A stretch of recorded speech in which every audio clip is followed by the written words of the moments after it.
Hello, I'm Toby Sinkinson. Thank you for watching. This is my Project 2 presentation. I took a earlier Project 1 and recreated it in an IPython notebook and extended a little bit. For the source of that data, I used a Kaggle dataset which contains US police shootings from 2015 to 2022. It's a list of people killed by law enforcement, both on and off duty.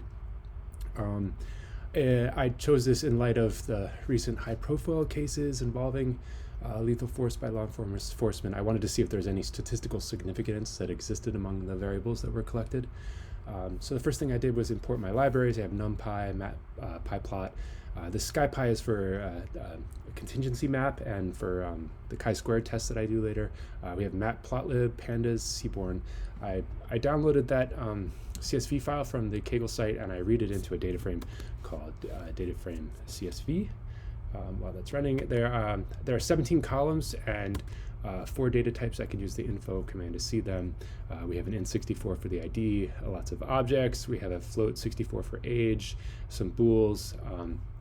But right away I noticed this date object is not the right. I wanted to convert that to a date object itself, so I used the pandas datetime conversion, and now we can see it's a datetime variable. So I needed to look at the missing values for each column. Amazingly, there's 1,400 that are missing of the 7,729 entries. So that's something I wanted to see what I could do with. The next highest, the fleeing variable, I was able to actually reduce this one. We'll go through that in a little bit. But the name one jumped at me too, like that there's 400 people that, what was going on there? Was it the families not wanting to maintain anonymity, or I wasn't quite sure. I have some ideas, but I couldn't make any solid guesses to that. So I did start looking into the unnamed victims. I wanted to see if they're evenly distributed over the data set, and it looks like this is actually a pretty recent phenomenon. In the last 2 years is when we see the surge of NANs for names. The gender one had only 20 NAs, so I looked at those. I tried to find some way of reducing those, even though they're just 20. I could not find a way that made sense to convert them to anything. I do see also, though, that this is a pretty recent phenomenon, as most of them come in the last year. It made me curious, though, because I could see that the age, race, and gender were often coming together as NA, so I started looking at that, and that allowed me to spot this interesting thing that when a victim was attacking, I would think that would be considered not fleeing, but sometimes we had an NAN with an attack. So I thought I could safely change this NAN value to not fleeing. So I grabbed all those and I converted them, and I was able to get rid of 437 NAN entries that way. So next thing I want to do is look at the numerical values. I use the describe function to do that. I am working with maps later, but I can pretty much ignore these latitude and longitude because they're not involved in what I do. The ID is just not really. But the thing that's interesting for me is this age one, and I jumped out at me was seeing that the min value was 2 years old. It was just heartbreaking, and even any of these are pretty hard. But 92 years old, a person driven to that is just anyway. So I started looking at that. Best way to do that was a box plot. You could see, as you would expect, that most of these values are somewhere between like 27 or so and 43.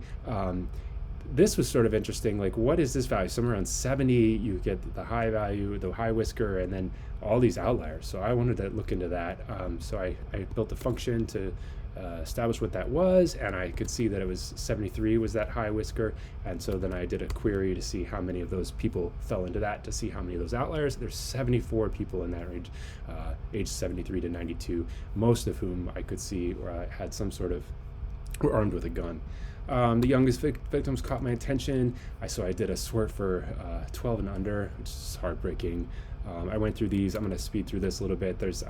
I followed up on what their stories were, and that with there's Kleslin and Jeremy and Fanta, and what I came away from that is that this data set does include accidental deaths, and I don't know why it hadn't occurred to me before I began. I was kind of curious whether, like, are there parents involved? I could not find any parents, so I looked into that, but it helped me understand that there's context behind this data as I'm making my assumptions. So taking a look at how victims died, they were either shot or shot and tasered. Those are the only two ways that they died. Most people were shot only. They were usually armed with a gun, so more than half were armed with a gun, and then the next highest was a knife, and the next highest is they weren't even armed at all. Most, as you might imagine, were male, but a small amount were female. When they were fleeing, a lot of them were not fleeing, but when they were fleeing, a car was the most popular, and then followed by foot or some other way to flee. Not sure what that would be. Attacking, so I wanted to look at the different ways that they're either attacking or some other kind of threat, or undetermined. That was kind of vague to me what's going on there. So I did some exploratory data analysis. I looked at how total deaths by year. I could see that since 2016, it's gone up steadily from about 1,000 per year. And then this year, it's a pretty big drop off. And I'm hopeful about what that might be, or is this just a lack of entry into the database? I mean, we're very close to the end of the year, so it's not quite done, but you'd expect this is probably pretty near where it's going to end up. Then I looked at like the armed and unarmed. So it does look like since 2015, the unarmed victims are going down. That's a really good thing. You'd see, even as the armed ones are going up.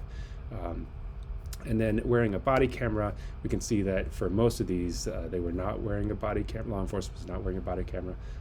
So that's of interest to me. I want to take a look at the using chi-squared tests on race and gender. I made this contingency map and then fed that into my chi-squared tests, and we can see that in fact race and gender have some kind of association between them. They're not linearly or independent.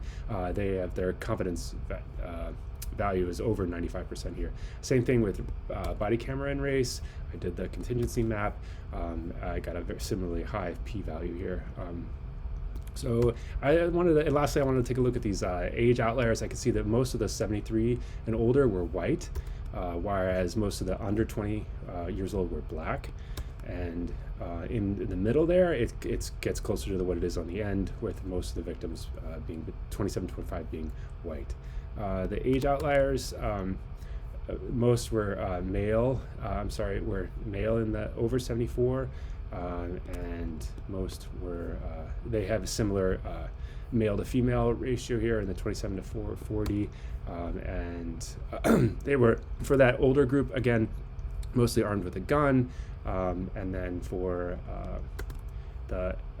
let's see, of all victims, there is a lot of different things that people used that were considered weapons. So it was worth looking at all those. But again, the most common type of weapon used, as you'd expect, would be a gun. So I also wanted to use the map that they created in the Kaggle site. This is just a color palette that I created, but it is not adjusted for population. These are just a number of victims in each state. But if I were to do this, it wouldn't be that hard, but I just ran out of time to adjust this for population in that area. So that's my summary. There's some good insights about this that I was able to ascertain, and most importantly is that the context matters here. The situation in which the person is shot can vary greatly, and care must be taken when making judgments from our analysis. The evidence does suggest that there is an association between race and gender and race and wearing a body camera. In both cases, we reject the null hypothesis since our p-value is greater than our 95% confidence interval. Additional fields that I thought would be worth considering here would be the intoxication level. A lot of these cases I looked into later were involving some kind of intoxication, and what they were on influences what's going on.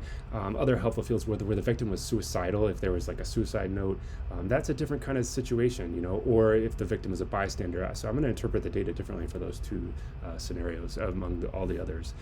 So it does show that the body cameras are increasing when lethal force is necessary. Fortunately, the recording of key details like race, age, name, and whether the victim was fleeing seems to be declining. So thank you so much. I appreciate it. Loved this class.